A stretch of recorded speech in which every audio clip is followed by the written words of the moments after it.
اعوذ باللہ من الشیطان الرجیم بسم اللہ الرحمن الرحیم الحمد للہ رب العالمین والصلاة والسلام علی محمد وآلہ الطیبین الطاہرین المعصومین اما بعد قال اللہ تعالی فی کتابہ المجید ولا تہنوا ولا تحزنوا وانتم الاعلون ان کنتم مؤمنین۔ سامعین کرام، پرچنار کے غیرت مند مؤمنین، آج ہمارے سامنے توقیر سجاد کا جو جنازہ، شہید کا جو جنازہ رکھا ہوا ہے، اور اسی طرح عدنان خٹک کا جنازہ بھی اپنے گاؤں میں آج اس کا تشییع ہے۔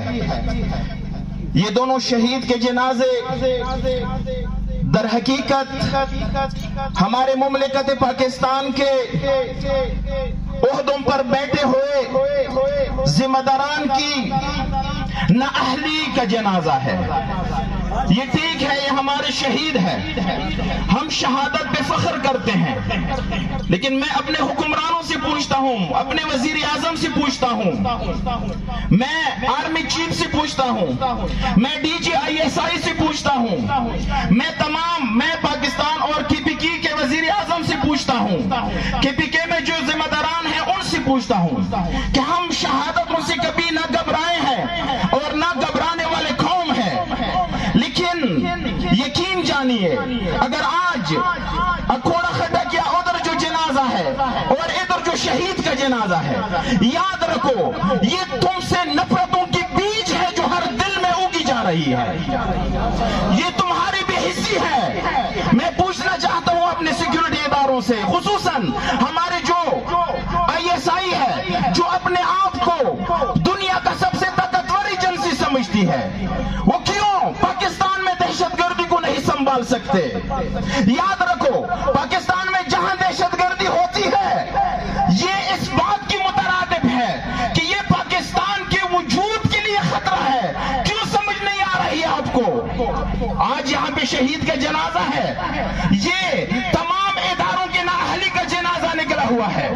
میں ادھر کے انتظامیہ سے بھی کہنا چاہتا ہوں، ڈی سی اور اسی طرح بریگیڈیئر، ہمارے ڈی پی او، جتنے بھی کمانڈنٹ، ان سے بھی کہنا چاہتا ہوں کہ اگر چند مہینے پہلے، 2 مہینے پہلے پشاور میں جو واقعہ ہوا اور جو پراچنار کے سرزمین اور چارخیل میں جو واقعہ ہوا، اگر اس پہ آپ ایکشن لیتے، اس پہ آپ خاموش نہ رہتے، ہمارے ڈی سی صاحب تو فوراً چھوٹی چھوٹی باتوں پہ 3 MPO لگاتے ہیں۔ اگر اس وقت یہی کرسی، ٹھیک ہے یہ ڈی سی نہیں تھا، یہی کرسی وہ چارخیل کے واقعے میں 3 MPO لگاتے، مجرموں کو سزا دیتے، چونکہ مجرمان سب معلوم تھے، کوئی بھی چھپا ہوا نہیں تھا۔ اگر چھپا ہوا تھا، معلوم نہیں تھا، تو پھر یہ نااہل ہے، ان کو پھر استعفیٰ دینا چاہیے تھا۔ بہرکیف میں تمام اداروں سے کہتا ہوں کہ دیکھو جتنے بھی مومنین یہاں پر جمع ہے، جتنے بھی مسلمان بھائی وہ عدنان خٹک کے جنازے کے تشییع جنازے میں چلے جا رہے ہیں اور اس میں شامل ہے، یاد رکھو ان سب کے دلوں میں ان شہادتوں سے، ٹھیک ہے شہادتوں سے ہمیں اور بھی پرواز ملتی ہے، لیکن آپ سے نفرت پیدا ہوتی ہے، آپ سے نفرت پیدا ہوتی ہے۔ ہاں دل دکھتا ہے، دل کو درد پہنچتا ہے، وہ کس بات سے؟ خدا کی قسم تمہاری نااہلیوں کی وجہ سے پاکستان کو جو نقصان پہنچتا ہے اس سے دل کو درد پہنچتا ہے۔ تو تمہارے ان غلط پالیسیوں سے پاکستان کا بیڑا غرق ہو رہا ہے۔ کیا چاہتے ہو اس سرزمین سے؟ اب دیکھو ادھر ادھر کیسے آوازیں آ رہی ہے، پاکستان کی ٹوٹنے کی آوازیں آ رہی ہے۔ صرف یہ سرزمین ہے جنہوں نے ہمیشہ پاکستان کے استحکام کا نعرہ لگایا ہے۔ آغاز ہے بلغ دام آیا کی سونے حکمران سوچ لیں، اس بات پہ خوب غور کریں، نفرت ہی نفرت بڑھتی جا رہی ہے، اور پھر یہ گلا نہ کرنا کہ کیوں ادھر سے کچھ آوازیں اٹھنے آئے گی، پھر جوانوں سے گلا نہ کرنا، پھر یہاں کے غیور عوام سے گلا نہ کرنا، پھر اپنے ان کارتوتوں کو یاد رکھنا جو ہمارے ساتھ ہو رہا ہے۔ بہرکیف میں یہ بھی کہنا چاہتا ہوں کہ جو دہشت گرد تنظیمیں ہیں، سعودی عرب میں چندے جمع ہو رہے ہیں، قطر میں ان کی نشستیں ہو رہی ہے، معلوم لوگ ہیں، ویڈیو ان کے موجود ہے. میں ان سے یہی کہتا ہوں کہ اگر تم مرد کے بچے تھے تو 2 مہینے پہلے تو آپ نے میدان جنگ آپ نے سجایا تھا، اس وقت آپ قدر تھے.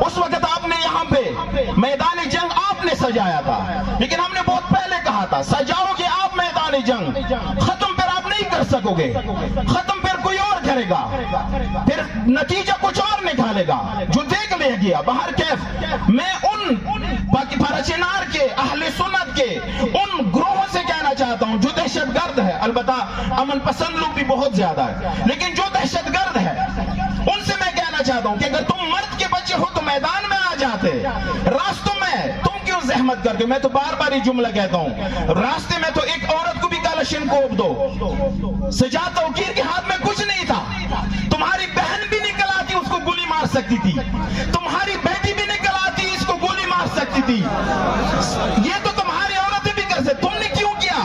تم اگر مرد کے بچے تھے تو میدان میں آ جاتے، میدان تو سجا تھا.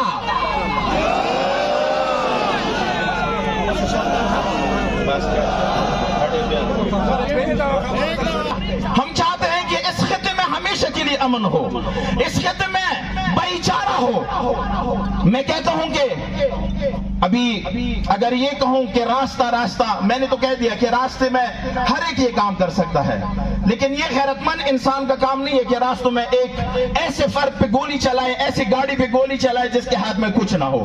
مرد وہ ہوتا ہے کہ جو میدان جنگ میں پھر اپنا کرتب دکھائے، مرد وہ ہے. باہر کیف آخر میں یہ کہنا چاہتا ہوں کہ انشاءاللہ کوئی افراتفری اس قوم میں نہ ہوگی اور نہ ہے. انشاءاللہ ہم جو بھی فیصلہ مرکز، تحریک اور جتنی بھی دیگر تنظیمیں علماء کرام ہے، ہم مل کر ان چیزوں کے لیے سوچیں گے اور سوچا بھی ہے. باہر کیف لائے عمل طے پہلے بھی تھا اور جنگ جو مسلط کرنی تھی آپ لوگوں نے دیکھ لیا، حکمت عملی کا نتیجہ آپ لوگوں نے دیکھ لیا، آگے بھی حکمت عملی سے ہم بڑھیں گے، کوئی افراتفری نہیں ہوگی انشاءاللہ، چونکہ یہ ایک منظم قوم ہے. میں ادھر کے جو جہاں پہ یہ واقعہ ہوا، ادھر جو آباد پراچینار کے رہنے والے ہیں یا دیگر جگہوں پہ جو اہل سنت رہنے والے ہیں، میں ان سے کہنا چاہتا ہوں کہ اس کھیل کو آگے مت بڑھائیں. خدا کی قسم اس کھیل کے کھلاڑی ہم سے بہتر پھر کوئی نہیں ہو سکتا، لیکن یہ کھیل ہم جائز نہیں سمجھتے، اس کھیل ہم جائز نہیں سمجھتے کہ ہم راستے میں بھی گناہ لوگوں پہ وار کریں، ورنہ اس کھیل کے کھلاڑی ہم سے بہتر کوئی پھر نہیں ہو سکتا. ہم پہ بہترین کھیل سکتے ہیں، میدان جنگ میں بھی کھیل سکتے ہیں، آگے بھی کھیل سکتے ہیں، لیکن نہیں چاہتے. جس طرح پہلے نہیں چاہا اس طرح اب بھی نہیں چاہتے، چونکہ ہمیں فقہ اجازت نہیں دیتا، ہمیں مذہب مکتب اجازت نہیں دیتا. میں ادھر کے حکمرانوں سے کہتا ہوں کہ ہوش کے ناخن لے لیں.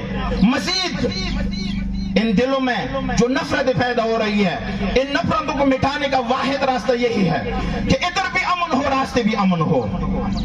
یہاں پر جو لوگ راستوں میں کوئی اقدام کرتے ہیں، میں کہتا ہوں کہ اہل سنت کو نہ پکڑیں، کسی کو بھی نہ پکڑیں. مجرم کو نہیں پکڑ سکتے ہو، کسی کو بھی نہ پکڑیں. مجرم کو پکڑو، اہل سنت کو، عام لوگوں کو نہ پکڑو، بے گناہ کو نہ پکڑو. لیکن یاد رکھو اگر تم نہیں سنبھال سکتے ہو تو یہی عوام پھر کلاشن کوپ مشین گنوں کے ساتھ سب نکلے گی، پھر خود روڈ کی حفاظت کرے اگر تم نہیں کر سکو.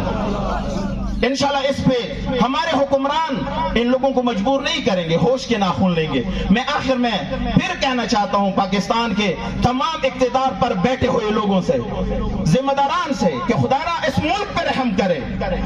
چاہے وہ بلوچستان ہو، وہاں پر جو ہماری بہن اسلام آباد میں بیٹھی ہے، بلوچستان کی مہرنگ بہن جو بیٹھی ہے وہ ہماری بہن ہے، ان کی آواز واقعاً دل کی آواز ہے. وہ اگر آج اسلام آباد میں آئی ہے اس لیے آئی ہے کہ وہ اپنے آپ کو پاکستانی سمجھتی ہے، لیکن تم ان کو پاکستانی نہیں سمجھتے. یہ تمہاری دل میں مرض ہے، یہ تمہاری بدبختی ہے کہ تم ان کو پاکستانی نہیں سمجھتے، ورنہ وہ بہن پاکستانی سمجھے، پاکستانی اپنے آپ کو سمجھے، تب اسلام آباد میں بیٹھی ہے. ورنہ وہ اسلام آباد میں کیا کرتی؟ جو مظالم ہے جو ہر جگہ پہ ہمارے حکمرانوں کی غفلتوں اور ہمارے حکمرانوں کے اشاروں پہ ہوتی ہے، جن سے پاکستان کمزور ہوتا ہے، میرے خیال میں ہمارے حکمران ہوش کے ناخن لیں گے۔ ادھر بیٹھے ہوئے حکمران، ٹی پی کے حکمران اور پاکستان کے حکمران، ہمیں نہ آزمایا جائے۔ ہم پہلے آزمائے گئے ہیں اور ہم نے ثابت کر دیا پاکستان کے ساتھ محبت اپنی جگہ پہ، لیکن دشمن کے ساتھ مقابلے سے ہم کبھی نہ ڈرے ہیں اور نہ ڈریں گے۔ والسلام علیکم ورحمۃ اللہ۔